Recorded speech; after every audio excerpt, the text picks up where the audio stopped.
to Ryan, please. Deputy Short. Thank you, Cathaoirleach. Taoiseach, it's quite unusual to see so many deputies standing up in this chamber and welcoming government legislation. It's particularly unusual to welcome legislation that we hope never to see enacted.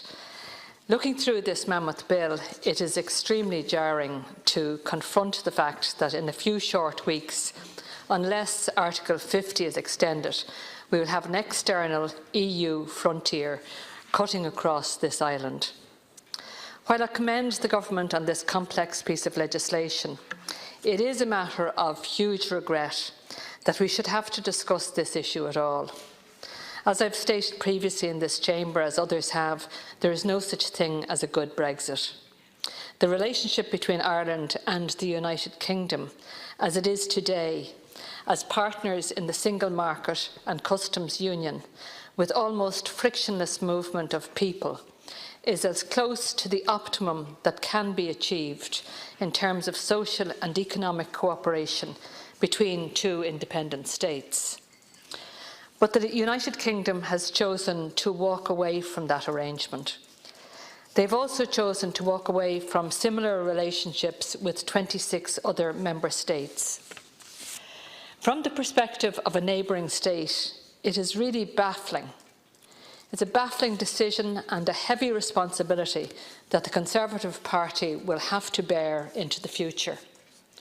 It also shows us the dangers of nationalist populism when driven to its irrational extreme. While we respect the outcome of the 2016 referendum, the lack of foresight and planning, the obfuscation that has followed and the incomprehensible continuing lack of clarity from the British government with regard to what kind of Brexit they want has undoubtedly served to sour relations between our two states. This is most regrettable, as the warming of the East-West relationship between our two states was one of the hard-won triumphs of the peace process. We can only hope that this relationship can be repaired over time. We've seen today in Westminster that an extension to Article 50 seems to be a more likely outcome than a no deal. The Labour Party seem to have thrown their weight behind the possibility of a second referendum. We need to have more clarity on what they are actually proposing now.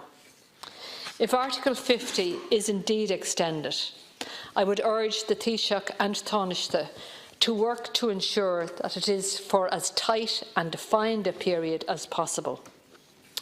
Aside from a hard Brexit, the most frustrating outcome for individuals and businesses that desperately need clarity on what form Brexit will take is a further open-ended period of uncertainty. Businesses in particular that rely on access to the UK market literally have no idea what their trading arrangements will be in a few short weeks. To further prolong this is untenable. The strategy of running down the clock by Prime Minister May to effectively bounce her party into supporting the deal on the table at the risk of a no-deal Brexit underscores the total unpreparedness of the UK for the enormity of a hard Brexit. Playing fast and loose with not only the peace in Northern Ireland, the businesses that rely on trading relationships and the UK market, but also with the lives of the many of the most disadvantaged, whose lives would be disproportionately damaged by a no-deal Brexit, displays, in my view, a callousness and a disconnectedness from the reality of the lives of so many people in the UK. This is what Theresa May will be remembered for.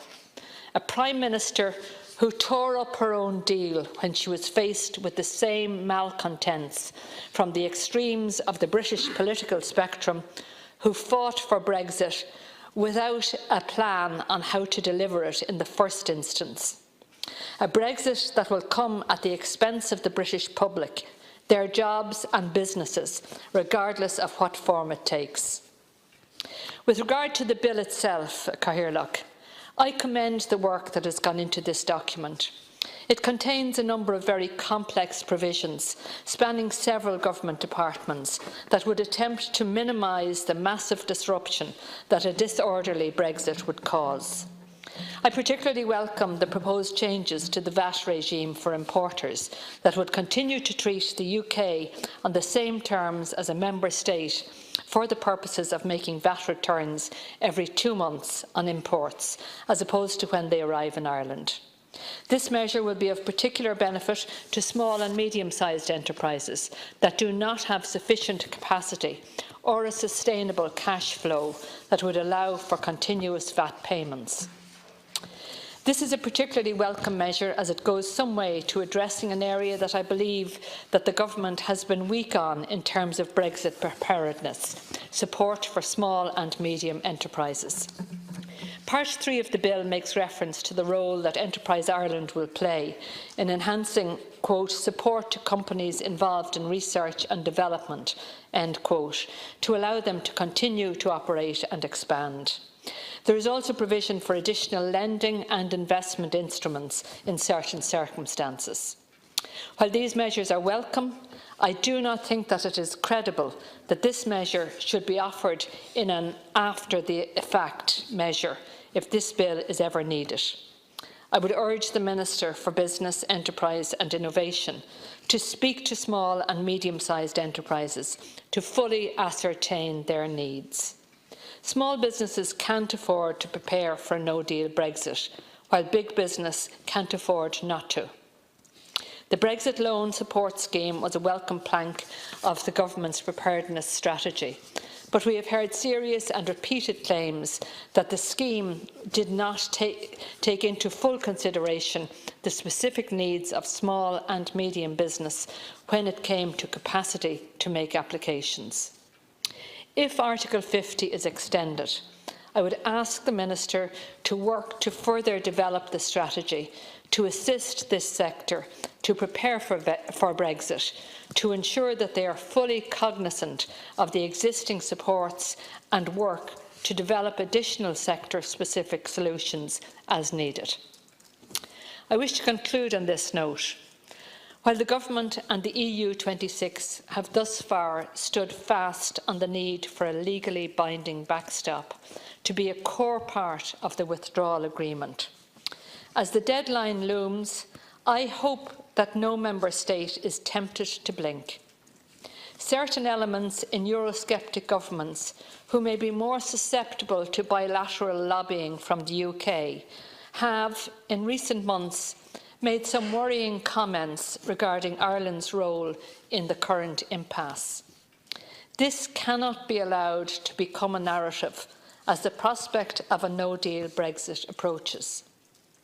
The Government enjoys the unprecedented support of all of this House to continue to hold the line. I would urge the Taoiseach and the Taoiseach to ensure that this support is echoed in the other 26 capital states as March 29th looms nearer and nearer. Thank you, very much, Deputy Shortall. Deputy Éireann.